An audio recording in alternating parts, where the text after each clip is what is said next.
تبارك الذي جعل في السماء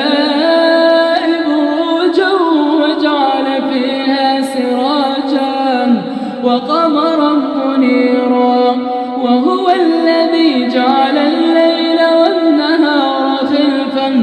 خلفة لمن أراد أن يذكر أو أراد شكورا.